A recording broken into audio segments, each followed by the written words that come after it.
Deputy McGrath. Minister, I too want to welcome this legislation, and it's a pity that it's behind time. I know there was the government election and there was a long delay in forming the government, but we're obviously, I think, 8 months behind time, and we have once again been fined by the EU authorities.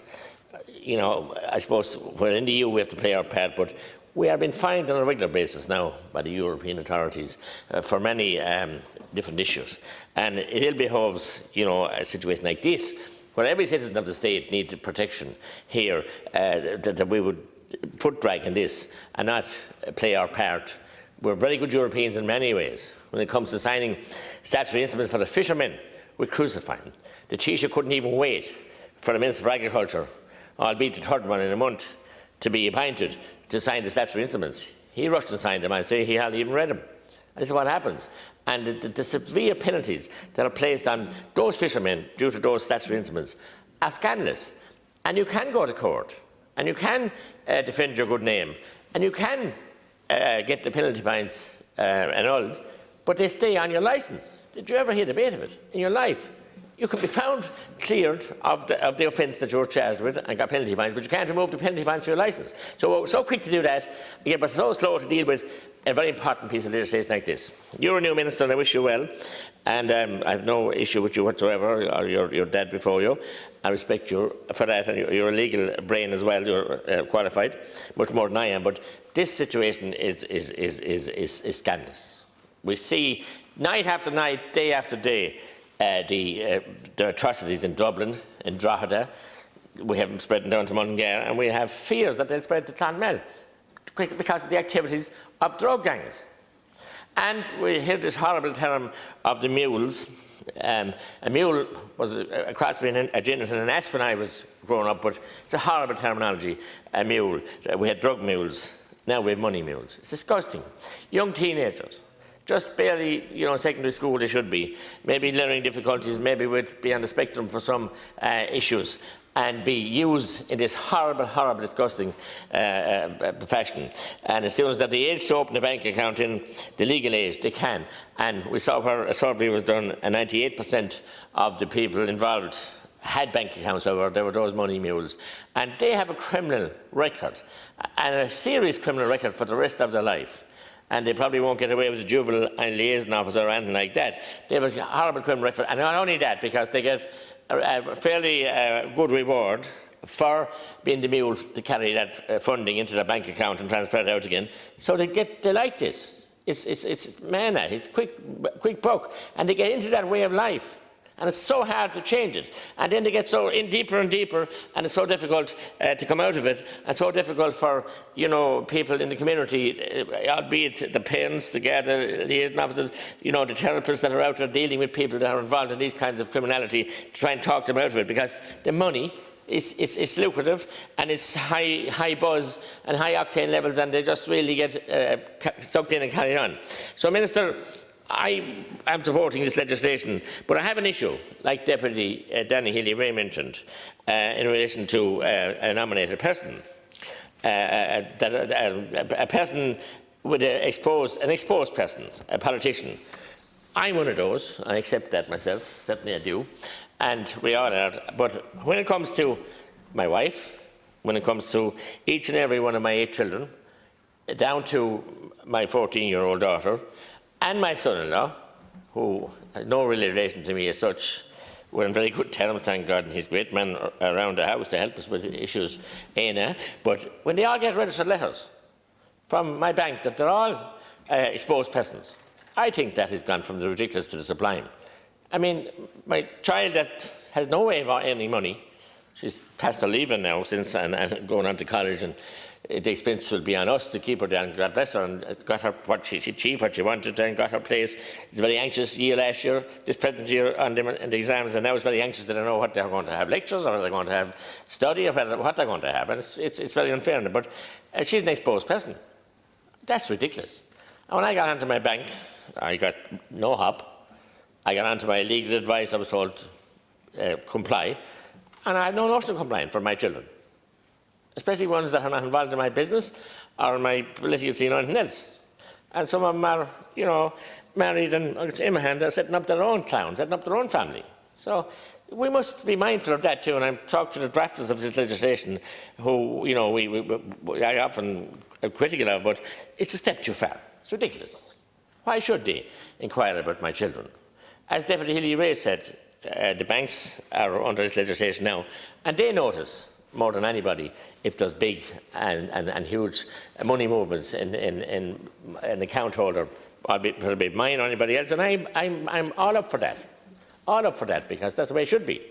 But to expect, as I said, I've 8 children, I'm blessed with them, thank God, my wife and I, and that they be all spokespersons and classified and get registered letters. This is kind of intimidation, really, and the system's gone mad, and it shouldn't be happening. And I'm sorry to have an amendment down on this, but I think that you need to look at it and say, hey, come on a minute here. Why would you put a family under stress and these letters? We didn't know what has happened. Registered letters, any time is a serious enough event, you sign for them and whatever, but that needs to be changed in the legislation, because we need a legislation to tackle who should tackle. The heinous, dastardly people that are involved in drug and financial crime, in drug trafficking, in people trafficking, in child labour, you name it. Whatever comes up, they don't mind. They see money, and lots of money, and quick ways of getting it. And to see that we're lagging behind with this legislation, but under the existing legislation, I got all those letters one day from the Fallon Fish, Stock and Doris. We got the letters, so I think that is, as I said, ridiculous, and I don't want to say any more about it, but I want to see that change, because it's not right as far as I'm concerned. Because, you know, I'm a political person, and of course my wife is, and some people are involved with me, but other family members shouldn't be, and it's just not right. As I said, we were fined 2 million recently, and I'd love to know, and I will be putting it all question, to know how many millions are we being fined, and how often are we being fined by our European friends that we used to be getting a lot of support from, but now we are on the paying end. We saw that after the most recent, crunch talks, where we're going to be net contributors, 5th highest contributor in the whole EU. So that's bad enough without to be paying all these fines as well. As I said, Minister, it's just not right to have these drug bans able to do what they like. And as regards ordinary small drug criminals, and many of these mules that I'm talking about, they may be male or female, and I hate calling that term, but that's the term they're called. I call them a vulnerable person, really, that gets sucked into that. And they may then get involved in moving drugs, because I know in my own county, in Clonmel and other towns, young children as young as 7 are distributing drugs for family gangs that are out of control and controlling the drug trade in the town of Clonmel. I spoke about it here before. And I support the Gardaí 100%, Superintendent Willie Lahey and his team, and Sergeant Kieran O'Regan and Claire Murphy, many others on the community side of it. And they've really come to the fore through COVID. But if you saw the Dickensian station that they're expected to work in, you wouldn't expect, you know what I mean, you wouldn't expect, I won't compare them to anyone, but you wouldn't expect to put anybody in at this day and age. It's not a suitable premises to try for any workplace, not alone to say, and members of An Garda Síochána, who are the front line, and a very thin line between anarchy and peace and the public, and they need the public support at all times. So we need legislation robust, and I salute CAB, and I support the excellent work they have done. It gives me a sense of pride when I see where there's a bus with CAB and maybe the customs and maybe possibly, the Garda dog and drugs teams, and they've unearthed huge amounts of drugs. And as I referred to earlier, one was referred to in Drogheda and anywhere, and literally seizing bank accounts and freezing bank accounts, more importantly, and finding, wagons of cash in those number of houses maybe. And they're oftentimes they're domestic houses, and then warehouses as well. And when we see the opulence and the cars and the watches and the thing, this has to be stamped. And we're behind the curve in stamping it, but I do support CAB and what they're doing there, and that's needed to be done. We must support them, and we must take solace from that, and the Gardaí must take solace from us as well, as regards, dealing and getting these thugs off the streets. Minister, also, as I said, these young vulnerable people, so-called mules, they get involved in. And maybe the families get involved. And the families do their best. Sorry, the families don't get involved, but the families are sucked into this. And, and then we see they're living in housing estates, they're on the street, and they're getting a bad name to the whole community.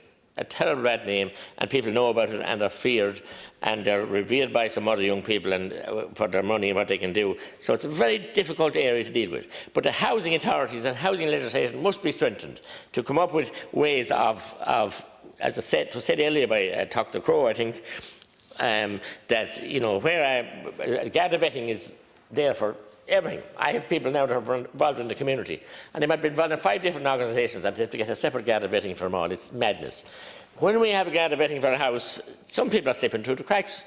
And there's relocation policy too from a city not that far from me, and ended up in our towns in Tipperary. And we weren't told about them, or we didn't know, but where was the gather vetting?